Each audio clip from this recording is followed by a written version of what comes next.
Hello and welcome to 30 Days to Learn Photoshop. I'm Ben Gribin, and in today's lesson we are going to be creating documents. So what we're going to consider in the lesson is we're going to look at the features and settings of the new document window and what all those different changes do to the document. So let's start by making a document in Photoshop. So you'll need to open up Photoshop, that's a given, and while we're waiting for that to load, creating documents is usually going to be the first place you start. You might open an existing document, which we'll show you how to do in another lesson, but creating your own document from scratch is usually 9 times out of 10 the sort of beginning that you will start from. So let's have a look at the options we have for creating documents and also how we do it. So to create a document you need to go to File and New, or alternatively you can press Command and New or Control and New if you're on a Mac. Throughout the course we're going to show you keyboard commands wherever we can, because it really does speed up the whole process of working within Photoshop. So keep your eyes and ears out for those. They do pop up on the screen so you'll be able to see what you need to press. So we've got the new document window here. First off, the first option we have here is the name. Now you can leave this blank if you really want to do, but when you then go to save your Photoshop document, it will automatically save as untitled -1 or whatever number it has after that, and that's because you haven't given it a name. So just for good really practice and to set a good example, give it a name, give every document a name. That means when you've got multiple documents open, you will see them along here as their correct name, and it's just a little easier to identify what you're working with. So if we just give it the name test, that's just going to remain the name, and when we save it, it'll then save as test automatically. So that's the name, and that's what you'd use that for. It's just simply for identification. Then we have the preset here, which is a drop down menu, and it's got a couple of options here which have then got sub options. So the default Photoshop size, which is what your fresh install will default to, is this setting here.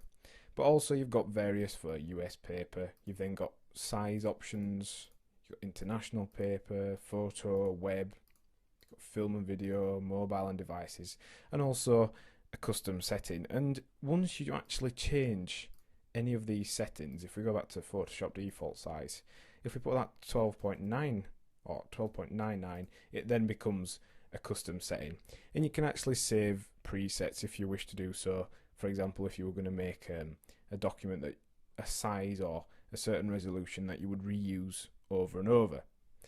So what we're going to do now is we're going to make a 1600 by 1200 web document, just to show you how it works and what kind of tweaks and settings and changes we need to make. So what we're going to do is we're going to go to the width box, which is quite obvious really.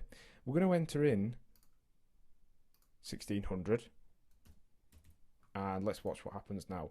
If we go to pixels, it'll keep that for us at the same size, so that's brilliant. We can also convert between measurements, which is good. So this height is currently set to 368 pixels.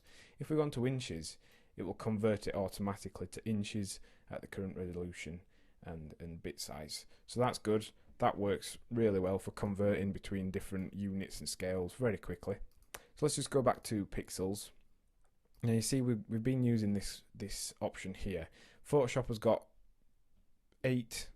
7 different units pre-installed, so that's good. These are all the basic units that you'd ever need to work with. So that's really simple. You just put in the width 1600 and then set it to pixels, and you can also change it pixel by pixel, just increments of 1.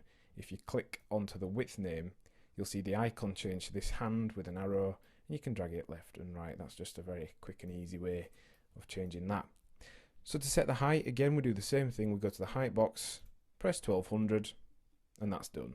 So that's at pixels 16 by 1200.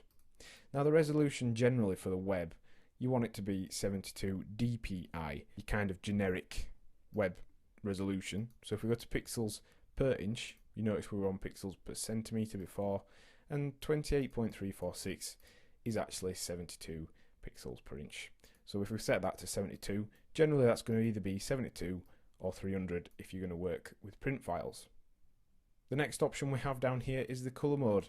Now there's various colour modes, so depending on what you're going to be using the document for will actually affect the colour mode you set. Now RGB colour is your sort of go-to colour mode for working with the web in general, and grayscale and bitmaps are sort of lower quality, smaller sized documents, but CMYK colour is your print colour mode. So if you're going to be making a file for print, then you'd set it to 300 dpi and you'd set the CMYK colour mode to yes. And all this does is it tells the program what mode it should set colours at, because they do display differently when they are printed or onto a screen, for example. And then finally you've got the bit depth. Now one thing you will notice if you change from 8-bit to 16-bit is the file size basically doubles. Now that's not such a problem. 16-bit allows you to have more detail and colour depth and things like that. So depending on what you're wanting to use the image for, if your computer can handle it, set it to 16-bit. But you will notice down here the image size doubles basically. So at 8-bit in RGB colour, our image size would be 5.49 megabytes. But if we put it to 16, it goes to 11, and then if we put it to 32, it's going to go to 22 megabytes. So if you're working on larger documents, this could start to create problems. Depending on the performance of your computer, you could actually start to see it slow down and start lagging quite drastically. So generally you'd leave that at 8 or 16-bit depending on the performance of your computer. And then finally we have background contents. So the background contents have three options. You've got white, background colour or transparent. So we'll look through what each one of those does now. If you hit white and hit OK, when you create your document, this layer, this first layer that Photoshop has to have, is filled with a white colour. That's fine. It's pretty much the default kind of setting that a lot of people will go for. And it's ideal for simple projects. But if you're going to start working on digital mockups, complex photo manipulations and website designs, you might actually prefer to start with a transparent layer. So let's show you how to do that, and let's show you what it looks like. So if we go to File, New, keep all the same settings, but press Transparent, press OK, you see we've got these kind of grey and white boxes. Now that's just Photoshop's interface representing transparency, because obviously otherwise you wouldn't be able to see anything. And if we were to actually save this file now, it would literally contain nothing. So that's what transparent layers are for. They are to allow you to start working on more complicated, complex illustrations, and that's what a transparent layer looks like. It's got these grey and white contrasty squares, so that if you had, for example, a little gap in your layer anywhere, you'd be able to see it because you've got these squares poking through. And then finally you've got the background colour. So let's just close that. This is your colour palette here, and you've got your foreground colour, which is at the front, the square overlaps the back, and the back one is your background colour. So before you go and create a new document, you can double click your background colour, and your foreground colour for that matter, and preset it to any colour you want. Now this just saves you a little bit of time when you're creating your document, and it just makes things a little bit easier. So if you pick your colour by double clicking on the background colour, dragging your mouse around to select the right colour, pressing OK, then you can go to File, New, and you can hit background colour, press OK, and you can see it's that orange colour we've already selected, and that just saves you a couple of seconds when you are making new files. So that is the basics of creating documents in Photoshop. And what have we learnt today? Well, we've looked at how to make new documents in Photoshop, and we've considered all the different settings, all the colour modes, the resolutions, the sizing, the units we can choose. So it's been quite an involved lesson. And your lesson task is to create a new document that is suitable for the web. So if you go back, find out what resolution we said worked for the web, and then create a document that is 1024 or 1024 pixels by 768. Next time on 30 Days to Learn Photoshop, we'll be looking at navigating around an image, zoom, pan and hand tools. Thanks for listening.